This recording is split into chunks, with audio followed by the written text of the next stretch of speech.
এক গ্রামে এক গরিব কৃষক বাস করতেন। তার নাম ছিল আমিন। আল্লাহর প্রতি তার অগাধ বিশ্বাস ছিল।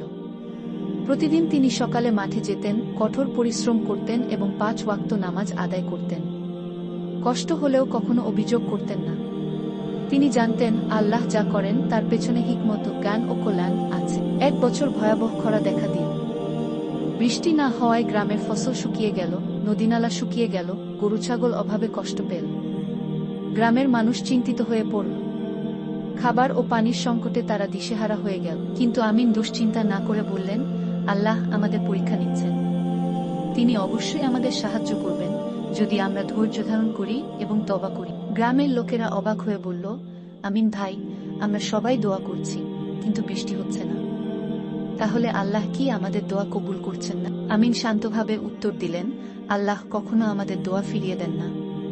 কিন্তু আমরা কি সত্যিই তার পথে আছি?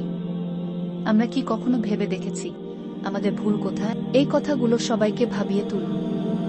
গ্রামের মুরব্বীরা বললেন, আমাদের পাপের জন্য হয়তো আল্লাহ আমাদের শাস্তি দিচ্ছেন।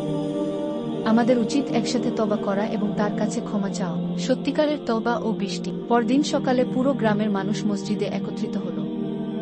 সবাই কান্নাকাটি করে নিজেদের গুনাহর জন্য ক্ষমা চাইল। কেউ বলল, আমি অনেক দিন ধরে নামাজ পড়ি না, এখন থেকে পড়ব। কেউ বলল, আমি মিথ্যা কথা বলতাম, এখন থেকে সত্য বলবো। কেউ বলল, আমি দরিদ্রদের সাহায্য করতাম না, এখন থেকে করব। সবাই অন্তর থেকে তওবা করল। এরপর আমিন হাত তুলে আল্লাহর দরবারে দোয়া করলেন, হে দয়াময় আল্লাহ, আমরা আমাদের ভুল বুঝতে পেরেছি। আমাদের উপর দয়া করুন, আমাদের জন্য বৃষ্টি দিন। দোয়া শেষ হতেই হঠাৎ বাতাস বইতে লাগল। আকাশে কালো মেঘ জমতে শুরু করল। কিছুক্ষণের মধ্যেই বজ্রপাতের শব্দ শোনা গেল এবং প্রবল বৃষ্টি শুরু হল। মানুষ আনন্দে কেঁদে ফেলল। তারা আল্লাহর শুকরিয়া আদায় করল।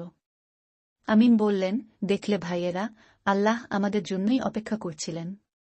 আমরা যখন সত্যিকারের তওবা করলাম, তখনই তিনি আমাদের রহমত দিলেন।